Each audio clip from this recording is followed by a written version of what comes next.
Today my topic is about Geoffrey Chaucer. Geoffrey Chaucer was born in 1340 and died in 1400 in London.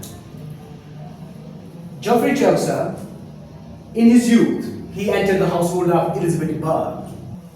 Geoffrey Chaucer, in her household, served as a page. वो वहाँ पे जो royal family जो होता है वहाँ पे वो कैसे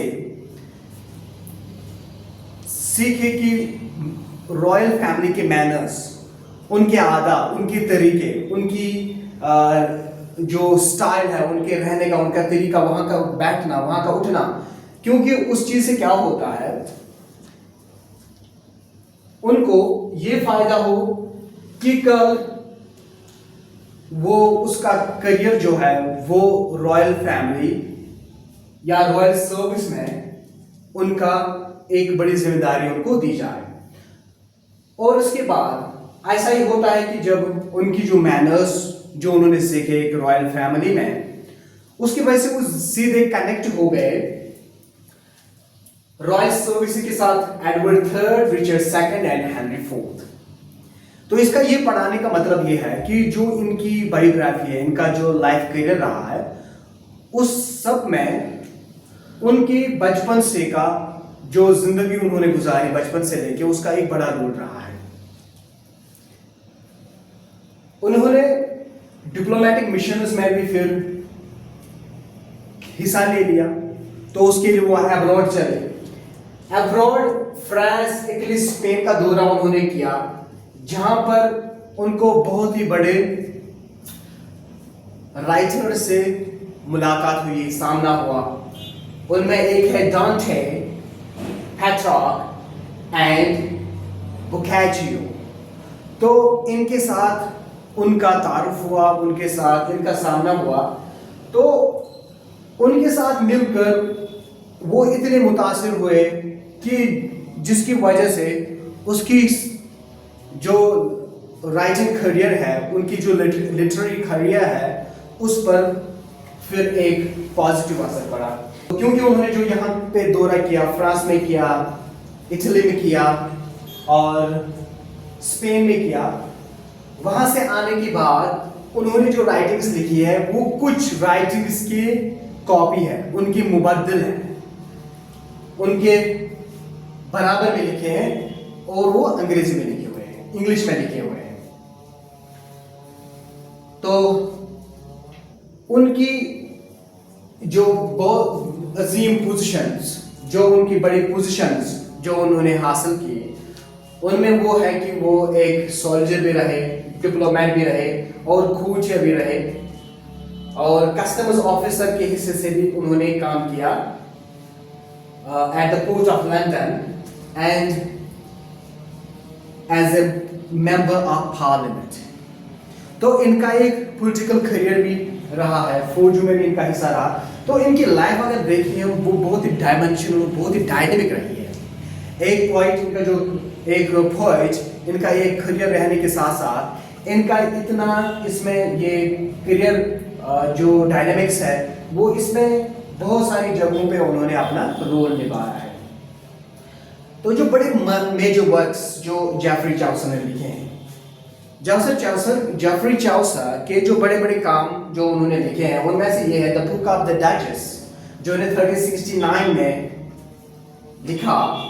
वो एक एलजी है फॉर ब्लैंची डचेस ऑफ लैंकेस्टर के बारे में, और ट्रायलस एंड क्रिसीड 1380s में जो एक ट्रैजिक लव स्टोरी है, जो बोकाचियो की वजह से वो मुतासिर रहे।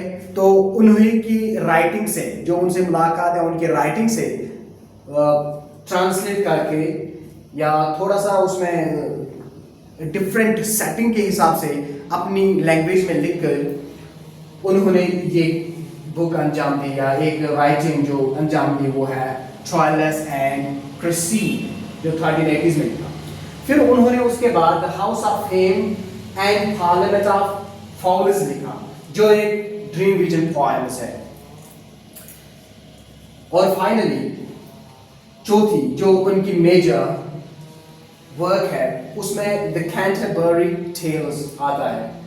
कैंटरबरी टेल्स उन्होंने 1387 में शुरू किया, लेकिन वो अनफिनिश्ड रहता है, वो इनकम्प्लीट रहता है, उसको वो कंप्लीट नहीं कर पाते, जो कि एक मास्टरपीस मानी जाती है। उसने एक picture of medieval English life की यहाँ पे दिखाई है, पूरी एक मेडिवल इंग्लिश लाइफ कि उनका रहन सहन, उनका उठना बैठना, वहाँ पे जो बिहाइंड द सीन जो स्टोरीज है, एक वहाँ के प्रोविंस में, उनके शहर में, उनको उन्होंने एक स्टोरी के जरिए से बयान किया है कि वहाँ के लोगों के कैरेक्टर कैसे कैसे हैं, उनके जो वहाँ पे जैसे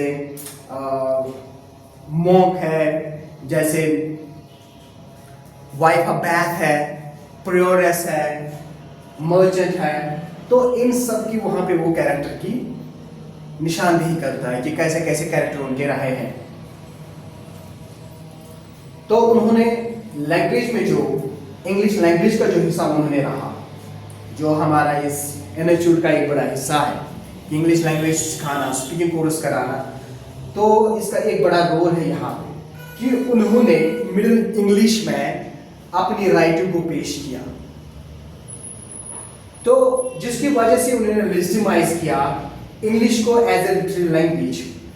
क्योंकि उससे पहले लंदन में जो भी राइटिंग होती थी, वहाँ के लोग जो मुतासिर थे वो फ्रेंच राइटिंग में मुतासिर थे, तो फ्रेंच में वहाँ की जो लिटरेरी करियर होता था, लोग फ्रेंच लैंग्वेज में लिखते थे। लेकिन जो ही जेफरी चेवरस आए तो उन्होंने अपनी लैंग्वेज को जैसे रिकॉग्नाइज किया, उसको लेजिटिमाइज किया, फिर उसके बाद से लेकर बहुत सारे इंग्लिश राइटर्स आए।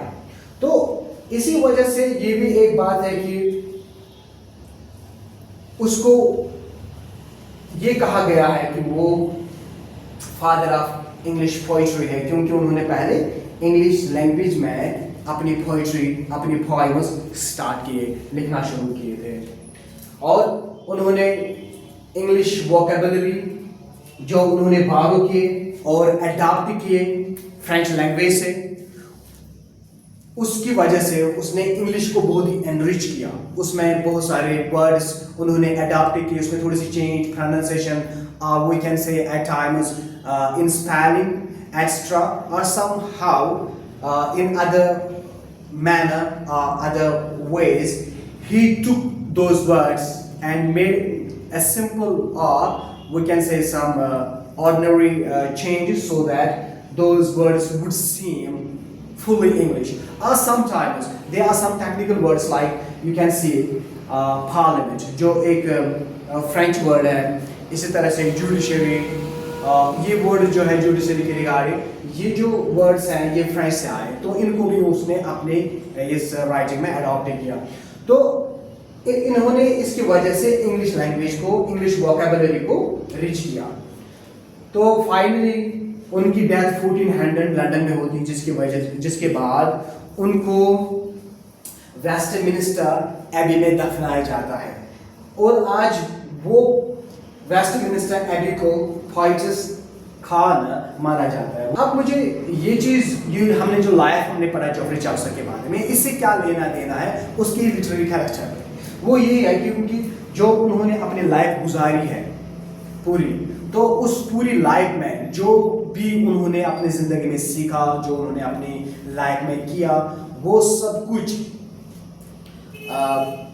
उसकी वजह से उसकी फ्यूचर लाइफ में उसका जो करियर रहा उस पर असर रहा। जैसे हम जानते हैं कि इसका मैं ओवरव्यू लेता हूँ कि उन्होंने फ्रांस, इटली, स्पेन का दौरा किया, तो वहाँ से उनका जो इनकाउंटर एक ग्रेट राइटर से हुआ, जैसे डांटे, पेट्रार्क, बोकाचियो, इनके साथ उनका जो तारुफ रहा, या उनके साथ वो जो उनकी वजह से इन्फ्लुएंस हुए और उनके साथ जो उनका सामना हुआ, तो उनकी राइटिंग से वो बहुत मुतासिर हुए। उनके साथ बातचीत करके, उनके साथ मिलकर उन्होंने बहुत कुछ जाना। और ये एक जैसे हम एक पॉलिटिकल जर्नी भी था इसमें, और वो एक डिप्लोमेटिक मिशन भी इसमें शामिल है, क्योंकि वहाँ के जानना कि वहाँ का तरीका क्या है, वहाँ का सोच क्या है, वहाँ के आम लोगों का सोच कैसा है। तो आम लोग का सोच जो होता है वो एक राइटर से हमें मिलता है, एक स्कॉलर से मिलता है, जो इंटेलेक्चुअल्स होते हैं। तो इसकी वजह से जो उन्होंने वहाँ पर तारुफ किया तो इसमें ये चीज़ उनको मिली। तो इस वजह से उनकी जो लाइफ है वो फ्रेम हो जाती है, जिसमें वो इतने सारे चीज़ें इनके लाइफ में आ जाते हैं। तो ये जो सारा मैंने आपको पढ़ाया आज, तो ये जॉफरी चैप्सर के बारे में।